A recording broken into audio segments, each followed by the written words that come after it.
সবকিছু ওপেন না, সবকিছু স্বাধীন বলতেছি না।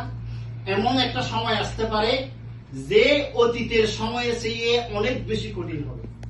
তাহলে আমরা সেই অতীতের যেই জিনজিরবদ্ধ জীবনের দিকে যদি ফিরতে না চাই, তাহলে আমাদের করণীয় হবে যে কি, যে আমরা যে স্বপ্ন দেখি যে এমন একটা দেশ হবে যেখানে মানুষের মৌলিক অধিকার ফিরে পাবে, মানুষ তার ন্যায্য অধিকার গুলো ফিরে পাবে, বিচারিক স্বাধীনতা ফিরে পাবে। যে আমরা সেই সোনালী দিনের ইতিহাসের গল্প বলি যে সাহাবায়ে কেরাম রিদওয়ানুল্লাহি তাআলা আলাইহিম আজমাইনরা কিভাবে রাষ্ট্র পরিচালনা করেছিলেন, সেই ইতিহাসগুলো আপনাদেরকে বলি।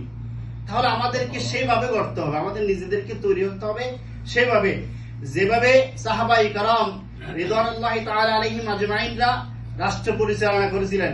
আমি হযরত আবু বকর রাদিয়াল্লাহু তাআলা আনহুর একটা ছোট্ট ঘটনা বলে আমি মেহমানকে ছেড়ে দিচ্ছি। প্রধান মেহমান আলোচনা করবেন, আমি কথা শুনবো, কিন্তু কথা বলাটাই বেশি ইম্পর্টেন্ট না, আজকে কথা শোনার জন্য আসছি আমি। বিষয়টা হচ্ছে যে হযরত আবু বকর সিদ্দিক রাদিয়াল্লাহু তাআলা আনহু যখন খেলাফতের দায়িত্বে আসলেন, হযরত উমর রাদিয়াল্লাহু তাআলা আনহুর পরামর্শক্রমে 1500 টাকা করে দিরহাম দিয়ে তাকে মাইনে দিত, বেতন দিত 1500 দিরহাম করে। আবু বকর রাদিয়াল্লাহু তাআলা আনহু ইন্তেকাল করবেন। আয়েশা সিদ্দিকা রাদিয়াল্লাহু তাআলা আনহাকে ডেকে বললেন, মা, আমি তোমাকে সবচেয়ে বেশি ভালোবাসি, কারণ তোমাকে আমি মুহাম্মদ আল্লাহ রাসূলকে সাথে কি দিয়েছিলাম, বিয়ে দিয়েছি, সেজন্য সবার থেকে আমি তোমাকে বেশি ভালোবাসি, যার জন্য আমি তোমাকে কিছু জায়গা খরিদ করে দিয়েছিলাম, তোমার নামে করে দিয়েছিলাম। এখন আমার মনে হচ্ছে এখন আমি মৃত্যুসর যাই, আমি আজকে রাত্রে কিংবা আগামীকালের মধ্যে আমার মনে হয় আমি কি করব, মৃত্যুবরণ করব। এখন আমার কাছে কোনো অর্থ সম্পদ নাই, কিন্তু আমার মনে হচ্ছে যদি আল্লাহ রাব্বুল আলামিন যদি আমাকে প্রশ্ন করে, আবু বকর রাষ্ট্রের ওজিফা গ্রহণ করেছো, দায়িত্ব তো পালন করো নাই, তাহলে আমার মনে হচ্ছে আমি আবু বকর জবাব দিতে পারবো না। তুমি আমাকে এই বাইতুল মালের ঋণ থেকে কি করো, মুক্ত করো। তোমার জমি তোমাকে ওসিয়ত করছি যে তুমি তোমার আমি যে জমিনগুলো তোমার নামে করে দিয়েছিলাম সেই জমিনগুলো বিক্রি করো, এবং বিক্রি করে তুমি রাষ্ট্রের কোষাগারে আমার অর্থগুলো, আমি যে ওজিফাগুলো গ্রহণ করেছিলাম সেই ওজিফাগুলো তুমি কি করো, ফেরত দাও। তখন আয়েশা সিদ্দিকা রাদিয়াল্লাহু তাআলা আনহু আবু বকর রাদিয়াল্লাহু তাআলা আনহুর কথা শুনে জমিনগুলো বিক্রি করে দিলেন, এবং আবু বকর রাদিয়াল্লাহু তাআলা ইন্তেকাল করার পর খলিফাতুল মুমিনিন হযরত ওমর রাদিয়াল্লাহু তাআলা আনহু রাষ্ট্র যখন গঠন করছেন, রাষ্ট্র ক্ষমতা আসার পর আয়েশা সিদ্দিকা রাদিয়াল্লাহু তাআলা আনহা সেই বাইতুল মালের ওজিফার টাকাগুলো যখন সামনে উপস্থাপন করলেন, হযরত ওমর রাদিয়াল্লাহু তাআলা আনহু বাচ্চা শিশুর মতো ডুবরে কেঁদে উঠলেন আর বললেন, আবু বকর তুমি চলে গেলে, কিন্তু তোমার পরবর্তীর জন্য কি আদর্শ রেখে গেলে।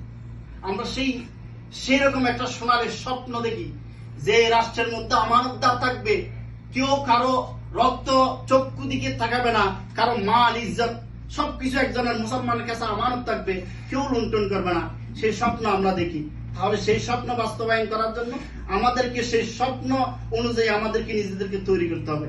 প্রিয় ভাইরা, মেহমান আলোচনা করবে, আমি সংক্ষেপে এই কথা বললাম যে আমাদেরকে সবাইকে এক একজন মুজাহিদের ভূমিকা পালন করতে হবে, আমাদেরকে আত্মগঠন করতে হবে।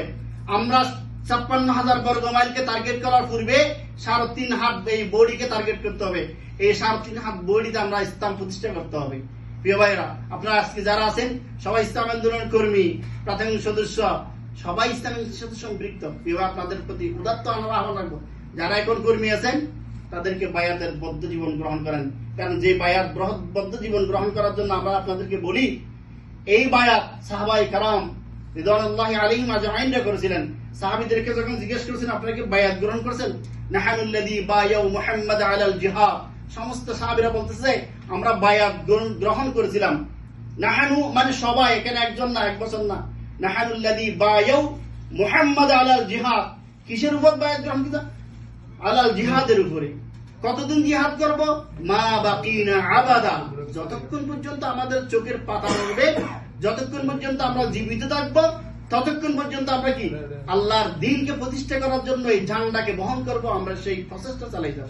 প্রিয় ভাইরা আমার, তাহলে এই বায়াত গ্রহণ করা সুন্নাহ, আমরা সেই বায়াতের জন্য বায়াতবদ্ধ জীবন যাপন করার জন্য আপনাদেরকে আহ্বান করে আমি আমার সংক্ষেপ কথা শেষ করছি। এই পর্যায়ে আমাদের সামনে আলোচনা করবেন আজকের প্রোগ্রামের সম্মানিত প্রধান অতিথি, গোরাবি শহরের সম্মানিত সভাপতি শ্রদ্ধা